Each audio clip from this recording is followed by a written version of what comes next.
تو سوچ کا رخ بدلنے کے لیے ضرورت اس بات کی ہے.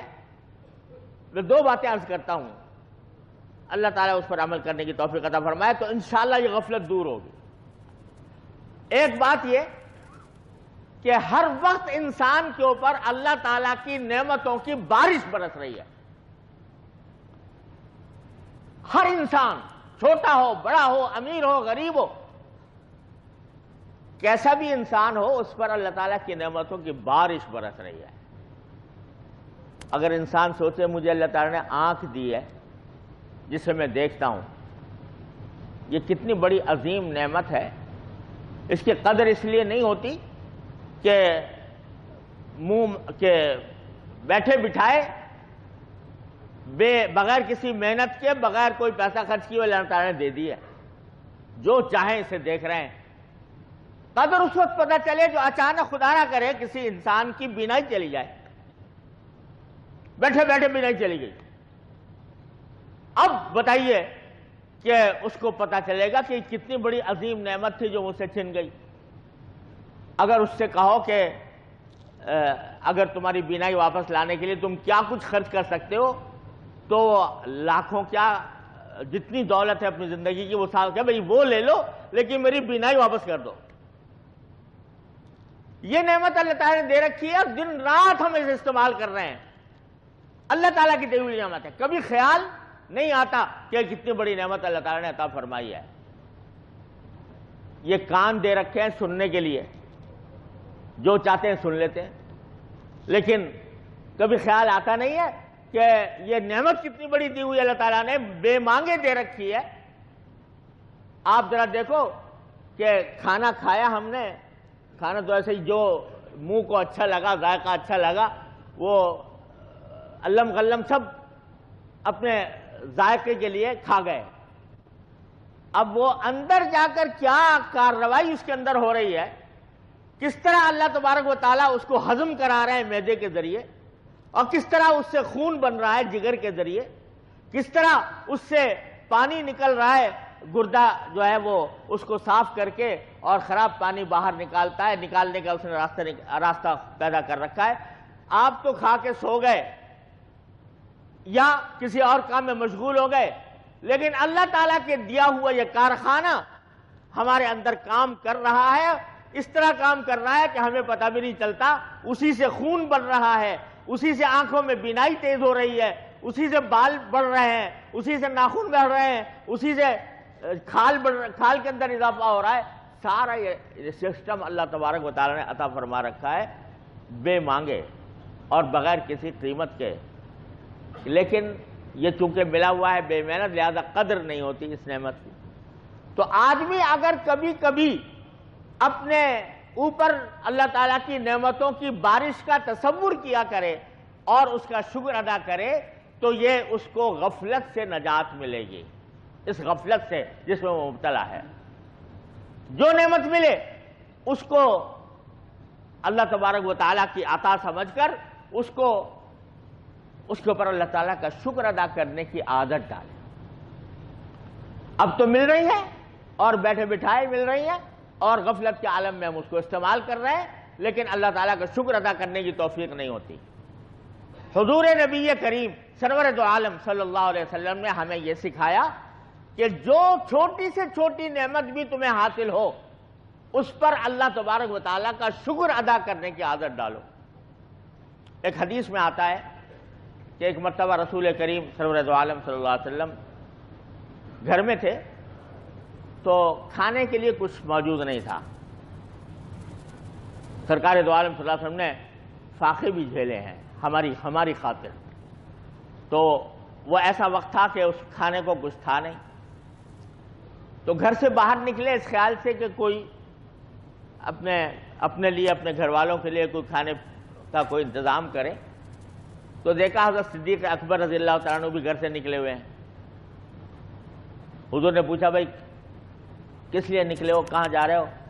تو کہا یا رسول اللہ آج میرے گھر میں کچھ ہے نہیں، لہذا کچھ باہر نکلا ہوں کہ کوئی اپنے گھر والوں کے لیے کوئی کھانے پینے کی چیز تلاش کروں. آپ نے فرمایا کہ جس چیز نے تمہیں نکالا اسی نے مجھے بھی نکالا. یعنی جس بھوک کی خاطر تم نکلے ہو وہی مجھے بھی درپیش ہے. آؤ چلو، ہمارے ایک دوست ہیں انصاری صحابی ہیں، ان کا ایک باغ ہے، وہ وہاں اس باغ میں ہوں گے، اس باغ میں چلتے ہیں ان کے پاس، وہ خوش ہو جائیں گے. چنانچہ حضور نبی کریم صلی اللہ علیہ وسلم ان کے باغ میں تشریف لے گئے اور باغ کے اندر داخل ہوئے. وہ جو انصاری صحابی تھے وہ رسول کریم صلی اللہ علیہ وسلم کو اور صدیق اکبر کو آتا ہوا دیکھ کر وہ خوشی سے پھولے نہیں سمائے اور انہوں نے بڑی خوشی کا اظہار کیا کہ آپ میرے یہاں پر تشریف لائے. اور گرمی کا موسم تھا، حجاز کی گرمی، اور گرمی میں بھی وہ زمانہ جس میں کھجوریں پکتی ہیں تو وہ کہتے ہیں کہ تنور سلگتا ہے پورے حجاز کے اندر. اس وقت گرمی کا شدید عالم تھا تو انہوں نے نبی کریم صلی اللہ علیہ وسلم کے لیے ایک کھجور کے درختوں کے سائے میں ایک جگہ بنائی اور کہا کہ آپ یہاں تشریف رکھیں اس کھجور کے درخت کے نیچے، اور پانی لے کر آئے ٹھنڈا. رسول کریم صلی اللہ علیہ وسلم کی خدمت میں پانی پلایا اور کھجوریں جو تازہ تازہ اتر رہی تھی وہ لا کر سرکار دو عالم صلی اللہ علیہ وسلم کی خدمت میں پیش کی. آپ نے کھجوریں تناول فرمائی، پانی پیا اور پھر سب سے خطاب کرتے ہوئے فرمایا کہ یہ بھی وہ نعمت ہے اللہ تعالیٰ کی کہ جس کے بارے میں قرآن نے سورہ تکاثر میں فرمایا لَتُسْأَلُنَّ يَوْمَئِذٍ عَنِ النَّعِيمِ، کہ اس دن تم سے نعمتوں کے بارے میں پوچھا جائے گا کہ میری نعمتوں کا کیا شکر ادا کیا، کیا حق ادا کیا. یہ بھی وہ نعمت ہے جو لہذا ہمیں اس کا شکر ادا کرنا چاہیے، اللہ تبارک و تعالیٰ کا کہ اس نعمت کا شکر گزار ہونا چاہیے. اب ذرا بتائیے کہ گرمی کا موسم ہے، سایہ بھی کوئی ایئر کنڈیشن نہیں چل رہا، وہ سایہ کھجور کے درخت کا سایہ، پانی بھی ٹھنڈا، ٹھنڈے سے مانا یہ وہ کولر میں یا فریج میں رکھا ہوا پانی تو نہیں تھا، لیکن قدرتی پانی تھا، اس میں جو کچھ بھی ٹھنڈ ہوگی وہ حضور اقدس صلی اللہ علیہ وسلم نے پیا. اور کھجوریں، کوئی بہت بڑا کھانا نہیں، کوئی لمبا چوڑا دسترخوان نہیں، کھجوریں تناول فرمائیں. اس پر بھی یاد دلا رہے ہیں صحابہ کرام کو کہ یہ بھی وہ نعمت ہے جس کے بارے میں تم سے سوال ہوگا. تو آج ہم صبح سے لے کر شام تک کتنی نعمتوں میں پل رہے ہیں، لیکن یہ خیال نہیں آتا کہ یہ میرے مالک کی دی ہوئی ہے، اس کے اوپر اس نعمت کا شکر ادا کرنا چاہیے. یہ اس نعمت پر شکر ادا کرنے کا احساس بہت کم ہوتا ہے. ہارون رشید کا نام سنا ہوگا آپ نے، مشہور عباسی خلیفہ ہیں. ان کے پاس ایک مجذوب سے بزرگ تھے بہلول کے نام کے، وہ کبھی کبھی آیا کرتے تھے اور ہارون رشید جو ہے انہوں نے ان کو کھلی اجازت دے رکھی تھی کہ جب بھی آئیں تو ان کو کوئی روکے نہیں. تو وہ دربار میں بیٹھے ہوئے تھے، ہارون رشید کو پیاس لگی اور انہوں نے پانی منگوایا، ہاتھ میں گلاس تھا، پینے کے لیے لے جانے لگے تو بہلول ایک دم سے آگے بڑھ کے کہا کہ یہ امیر المومنین ذرا ایک منٹ رک جائیے پانی پینے سے پہلے. وہ رک گئے کہ بتاؤ کیا بات ہے. کہا میں ایک بات پوچھنا چاہتا ہوں کہ یہ پانی کا گلاس جو ہے جو آپ کے ہاتھ میں ہے اور آپ اس کو پینے کے لیے لے جا رہے ہیں، یہ اگر آپ کو شدید پیاس لگی ہو اور یہ گلاس کا پانی کا گلاس میسر نہ ہو تو اس پانی کے گلاس کو حاصل کرنے کے لیے آپ کیا کچھ خرچ کر دیں گے؟ مطلب یہ کہ فرض کرو آپ صحرا میں ہیں، ریگستان میں، گرمی ہے، پیاس کی شدت ہے، پانی مانگنا چاہ رہے ہیں لیکن پانی مل نہیں رہا. کوئی آدمی آتا ہے کہتا ہے جی میں تو یہ گلاس پانی کا دوں گا نہیں جب تک کہ آپ مجھے یہ قیمت نہ دیں. تو کتنی قیمت آپ دے دیں گے اس پانی کے لیے؟ تو ہارون رشید نے کہا بھائی اگر آدمی پیاس سے بیتاب ہو تو اگر پانی نہ ملے مرے تو لہذا اپنی زندگی بچانے کے لیے میں آدھی سلطنت دے دوں گا اپنی. کہا اچھا سب پی لیجیے، پانی پی لیا. جب پی چکے تو پھر کہا امیر المومنین ایک سوال اور کرنا ہے آپ سے، وہ یہ کہ یہ پانی جو آپ نے ابھی پیا ہے یہ اگر آپ کے جسم میں رک جائے، باہر نہ نکلے، یعنی پیشاب بند ہو جائے، تو اس کو باہر نکالنے کے لیے کیا خرچ کر دیں گے آپ؟ تو اس نے کہا بھائی اگر پیشاب جو ہے فرض کرو مثانہ بھرا ہوا ہے پانی سے،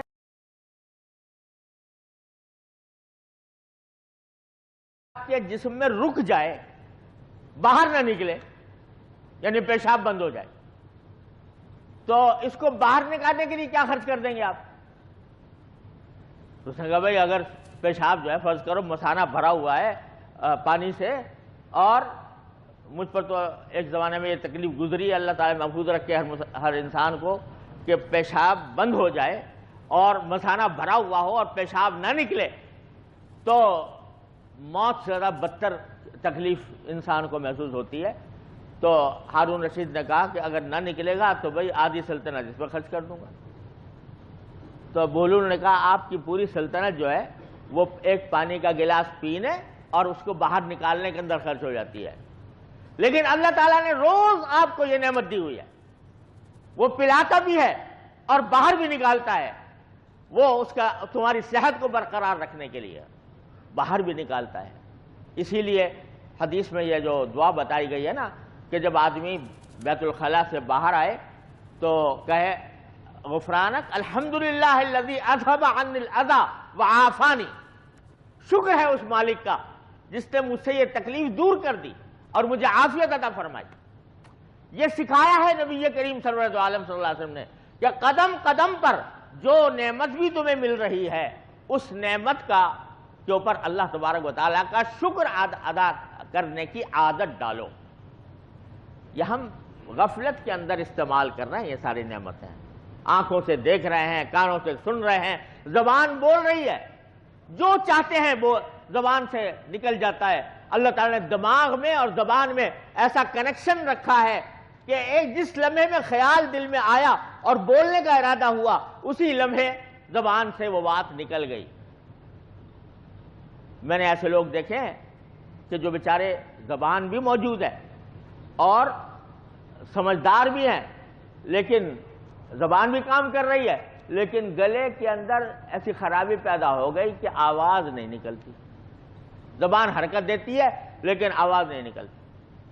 تو میں نے ایسے لوگ دیکھے ہیں کہ ان کو ڈاکٹر جو ہیں وہ ایک آلہ ہوتا ہے وہ یہاں لگاتے ہیں گلے میں اور اس کے بعد بات کرتے ہیں۔ میں نے اس ایسے آدمیوں کی بےتابی کا منظر دیکھا ہے کہ وہ ایک دم سے کوئی بات کہنا چاہتے ہیں مگر پہلے ان کو آلہ تلاش کرنا پڑتا ہے، وہ آلہ لگا کے یہاں لگاتے ہیں، پھر وہ آواز نکلتی ہے، اور آواز بھی کچھ انسان جیسی نہیں، کچھ جانوروں جیسی آواز نکلتی ہے۔ اللہ بچائے۔ بچوں کے سامنے وہ بولتے ہیں تو بچے ہنس پڑتے ہیں، ایسی آواز نکلتی ہے۔ اگر آپ غور کرو کہ ہمیں اللہ تعالیٰ نے جو زبان دے رکھی ہے، جس طرح دے رکھی ہے، تو اس کا شکر ادا کرنا، اس کی عادت ڈالنا، جو چھوٹی سے چھوٹی نعمت ہمیں میسر آئے اس پر اللہ تبارک و تعالیٰ کا شکر ادا کرنا اور اس نعمت کو اللہ تعالیٰ کے حکم کے مطابق استعمال کرنا۔ اب یہ زبان ہے، اس کو استعمال کریں، بے شک اللہ نے اس لیے دی ہے، اس سے چاہیں آپ اپنے لیے عبادتوں کے ڈھیر، ثواب کے ڈھیر اکٹھے کر سکتے ہیں۔ ایک مرتبہ سبحان اللہ کہہ دینا، الحمدللہ کہہ دینا انسان کے میزان عمل کو بھر دیتا ہے۔ اور یہی زبان ہے، اس سے جھوٹ بولیں، اس سے کسی کی غیبت کریں، اس سے کسی کا دل دکھائیں، اس سے کوئی ایسی بات کہہ دیں جس سے فتنہ پیدا ہو جائے، افواہیں پھیلا دیں، یہ حرام کام ہے، اس زبان کا غلط استعمال ہے، اس کا حق ادا نہیں ہو رہا۔ تو اپنی طرف سے ہر جو نعمت بھی ہے اس کو ذرا سوچا کریں، اس کو سوچ ان فی خلق السماوات والارض واختلاف اللیل والنہار لآیات لأولی الالباب الذین یذکرون اللہ قیاما وقعودا وعلی جنوبہم ویتفکرون فی خلق السماوات والارض۔ اللہ تعالیٰ نے دعوت دی ہے کہ اے غافل انسان، اس آسمان و زمین کی اس کائنات پر کبھی سوچا کرو، یہ سورج کس نے دیا ہے، یہ چاند کس نے عطا کیا ہے، یہ دن کی روشنی میں روشنی کس کی عطا کی ہوئی ہے، رات کی تاریکی کس کی عطا کی ہوئی ہے، زبان کس کی عطا کی ہوئی ہے، دل کس کا دیا ہوا ہے۔ ان نعمتوں کو سوچو اور اس پر اللہ تعالیٰ کا شکر ادا کرو۔ میرے شیخ حضرت عارفی قدس اللہ تعالیٰ سرہ فرمایا کرتے تھے کہ عادت ڈالنے سے، مشق کرنے سے یہ چیز حاصل ہوتی ہے کہ جس وقت بھی آپ کو کوئی راحت ملے، کوئی لذت ملے، کوئی خوشی حاصل ہو، فوراً الحمدللہ کہنے کی عادت ڈالو۔ کہا گیا کہ بھئی پانی پیو تو پانی پی کر الحمدللہ کہو۔ تو حضرت فرماتے ہیں کہ اگر فرض کرو گرمی لگ رہی ہے، ہوا کا جھونکا چل گیا، الحمدللہ، اللہ تعالیٰ کا شکر، اللہم لک الحمد ولک الشکر۔ انسان کی صبح سے شام تک کی زندگی میں جو نعمتیں مجھے میسر ہیں، ان نعمتوں کو سوچ سوچ کر اللہ تبارک و تعالیٰ کا شکر ادا کرنے کی عادت ڈالیں۔ ایک بزرگ تھے، مجھے حضرت عارفی قدس اللہ علیہ وسلم نے بتایا، غالباً حضرت کے نانا، وہ فرماتے ہیں رات کو میں دیکھتا تھا کہ جب بستر پر جاتے تھے تو بستر پر بیٹھ کر کچھ عجیب دھن میں وہ مستقل 5-7 منٹ تک یہ کہتے اللہم لک الحمد ولک الشکر، اللہم لک الحمد ولک الشکر، اللہم لک الحمد ولک الشکر، اللہم لک الحمد، بار بار بار بار بار چند منٹ تک کرتے رہتے، پھر سوتے تھے۔ تو میں نے پوچھا کہ حضرت یہ آپ کیا کرتے ہیں؟ کہا کہ اصل میں سارے دن اللہ تعالیٰ کی نعمتوں میں بسر ہوتا ہے، لیکن بعض اوقات اس وقت میں دھیان نہیں رہتا اللہ تعالیٰ کا شکر ادا کرنے کا، تو رات کو سونے سے پہلے میں دن بھر میں جو اللہ تعالیٰ نے مجھے نعمتیں دی ہیں ان سب کا تصور کر کر کے شکر ادا کرتا ہوں۔ اللہم لک الحمد ولک الشکر، اللہم لک الحمد، اللہم لک الحمد۔ اور حضور اقدس صلی اللہ علیہ وسلم نے ایک دعا بھی تلقین فرما دی، جب صبح کو نماز پڑھے آدمی تو فرمایا ما اصبح بی من نعمت او باحد من خلقک فمنک وحدک فلک الحمد ولک الشکر۔ یا اللہ، آج کے دن میں جو نعمت مجھے یا کسی اور آپ کے بندے کو حاصل ہوگی وہ سب آپ کا فضل ہے، تو میں آج ہی سے پیشگی شکر ادا کرتا ہوں آپ، فلک الحمد ولک الشکر۔ یہ کریں، روز کریں، اور اگر عربی الفاظ میں نہیں اردو الفاظ میں، یا اللہ جو جو نعمتیں آنے والی ہیں میں اس پر آپ کا شکر ادا کرتا ہوں۔ رات کو سونے سے پہلے شکر کریں یا اللہ، اور دن بھر کی زندگی میں ذرا تھوڑا سا سوچ کا رخ اس طرف بدلیں کہ جو نعمت مل رہی ہے اس کا تصور کر کے کہ یہ کیسی نعمت ہے اللہ تبارک و تعالیٰ کی، تو اس کا شکر ادا کرنے کی عادت ڈالیں۔ ایک مرتبہ میں اپنے شیخ حضرت عارفی قدس اللہ تعالیٰ سرہ کے ساتھ ایک دعوت میں تھا، تو کھانا آ گیا، کسی نے دعوت کی ہوئی تھی محبت سے، تو حضرت نے فرمایا ذرا دیکھو اس وقت کتنی نعمتیں جمع ہیں اللہ تبارک و تعالیٰ کی۔ ایک تو یہ کہ کھانا ہے، کھانا بتاتے خود ایک نعمت ہے، چاہے وہ لذیذ ہو یا نہ ہو، کم از کم پیٹ کی آگ بجھانے کے لیے تو موجود ہو۔ اگر لذت والا کھانا بھی نہیں ہے تب بھی آدمی کھانے میں مجبور ہو اگر بھوکا ہے۔ یہ کھانا ایک نعمت، پھر کھانا بھی لذیذ ہے، یہ دوسری نعمت۔ پھر اگر کھانا ہو اور لذیذ ہو لیکن بھوک ہی نہ ہو، خواہش ہی نہ ہو، تو بڑی سے بڑی نعمت بھی سامنے ہو تو آدمی کھانے سے اس کی لذت نہیں اٹھا سکے گا۔ تو بھوک ہونا تیسری نعمت۔ پھر اگر فرض کرو بھوک بھی ہے، کھانا بھی ہے، لذیذ بھی ہے، لیکن وہ طبیعت پر کوئی ایسی اطلاع مل گئی، کوئی ایسی خبر آ گئی کہ جس نے کھانے کو بے مزہ بنا دیا، کوئی غم کی خبر آ گئی، کوئی تشویش کی خبر آ گئی، تو الحمدللہ کوئی تشویش کی خبر بھی نہیں ہے، اطمینان ہے، راحت ہے، یہ چوتھی نعمت۔ فرض کرو کہ کھانا بھی ہے، لذیذ بھی ہے، بھوک بھی ہے، کوئی اور بری خبر بھی نہیں ہے جس سے کہ آدمی کا ذہن مشوش ہو، لیکن کھلانے والا بے عزتی سے کھلا رہا ہو، بے عزت کر کے کھلا رہا ہو، تو اے طائر لاہوتی، اس رزق سے موت اچھی جس رزق سے آتی ہو پرواز میں کوتاہی۔ تو اللہ تعالیٰ یہ محبت سے کھلا رہا ہے، کھلانے والا، یہ پانچویں نعمت۔ اور پھر اکیلا کھا رہے ہوتے تو ٹھیک ہے، مزہ ضرور آتا، لیکن اپنے دوست احباب کے ساتھ، اپنے گھر والوں کے ساتھ، اپنے پیاروں کے ساتھ بیٹھ کر کھا رہے ہیں، اس کی لذت ہی کچھ اور ہے۔ یہ چھٹی نعمت۔ تو ایک کھانے کے اندر اتنی نعمتیں اللہ تبارک و تعالیٰ کی موجود ہیں، اور ہر نعمت پر اللہ تعالیٰ کا شکر واجب۔ تو جب آدمی کا زاویہ نگاہ بدلتا ہے، جب آدمی کی سوچ کا رخ بدلتا ہے، جب آدمی کا زاویہ نگاہ بدلتا ہے، جب آدمی کی سوچ کا رخ بدلتا ہے، تو وہ یہی دنیا کی چیزیں جو اب بھی استعمال کر رہے ہیں، ان کو جب وہ اللہ تعالیٰ کے شکر میں استعمال کرتا ہے، اللہ تعالیٰ کا حق ادا کرنے کے لیے استعمال کرتا ہے، تو وہی سارے کام جو دنیا کے کام ہیں وہ عبادت بن جاتے ہیں، وہ اللہ تبارک و تعالیٰ کی طرف لے جاتے ہیں، غفلت سے انسان کو نجات دیتے ہیں۔ یہ شکر ایسی نعمت ہے کہ یہ ایسی کنجی ہے کامیابی کی، یہ معمولی بات نہ سمجھیں۔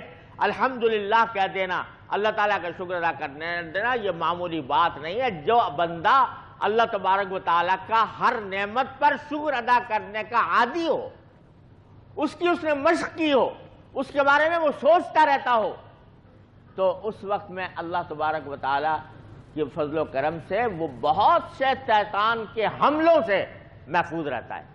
اللہ تعالیٰ کو شیطان کے حملوں سے بچاتے ہیں شکر گزار بندے کو۔ اس کے لیے حکیم الامت حضرت مولانا اشرف علی صاحب تھانوی رحمۃ اللہ علیہ نے فرمایا کہ شیطان جب اس کو اللہ تعالیٰ جنت سے نکال رہے تھے تو اس وقت میں اس نے بڑی ڈینگیں ماری تھی کہ میں ان انسانوں کو گمراہ کروں گا، ان کے دائیں سے آؤں گا، ان کے بائیں سے آؤں گا، ان کے آگے سے آؤں گا، ان کے پیچھے سے آؤں گا، ہر طرف سے حملے کروں گا ان کے اوپر۔ اور پھر آخر میں کہا تھا وَلَا تَجِدُ أَكْثَرَهُمْ شَاكِرِينَ، آپ ان میں سے اکثر لوگوں کو شکر گزار نہیں پائیں گے، شکر گزار نہیں پائیں، یعنی میرا حملہ یہ ہوگا کہ ان کو شکر سے غافل کر دوں گا۔ اس سے پتہ چلا کہ اگر بندہ شکر گزار ہو، اللہ تعالیٰ کی نعمتوں کو سوچ سوچ کر ان کا شکر ادا کرے، تو انشاءاللہ وہ شیطان کے حملوں سے محفوظ رہے گا۔ لہذا شکر گزار بندہ، اس کو تکبر نہیں ہوتا، شکر گزار بندے کو تکبر نہیں ہوگا، شکر گزار بندے کے اندر سرکشی نہیں ہوگی اللہ تبارک و تعالیٰ کے خلاف۔ لہذا یہ ایک نسخہ کیمیا ہے اللہ تبارک و تعالیٰ کا شکر ادا کرنے کی عادت ڈالنا، اپنے سوچ کی رخ کو، سوچ کے بہاؤ کو، جو نعمتیں انسان کو میسر ہیں ان کی طرف متوجہ کر کے کثرت سے چلتے پھرتے اٹھتے بیٹھتے اللہ تبارک و تعالیٰ کا شکر ادا کرنے کی عادت ڈالیں، زبان سے یا دل میں۔ مجمع ہے، زبان سے نہیں آپ کر سکتے ہیں، لیکن دل میں یا اللہ آپ کا شکر ہے، یا اللہ آپ کا شکر ہے، یہ کہتے جاؤ۔ اس کو معمولی بات نہ سمجھے، کہنے کو معمولی بات ہے کہ زبان سے شکر ادا کر لیا یا دن سے کہہ دیا کہ اللہ تعالیٰ الحمدللہ، لیکن حقیقت یہ ہے کہ غفلت سے انسان کو نکالنے کے لیے، جس غفلت کا اللہ تعالیٰ نے سورہ تکاثر میں شکوہ فرمایا ہے، اس غفلت سے نکالنے کے لیے نسخہ اکسیر ہے جو میں آپ کو بتا رہا ہوں۔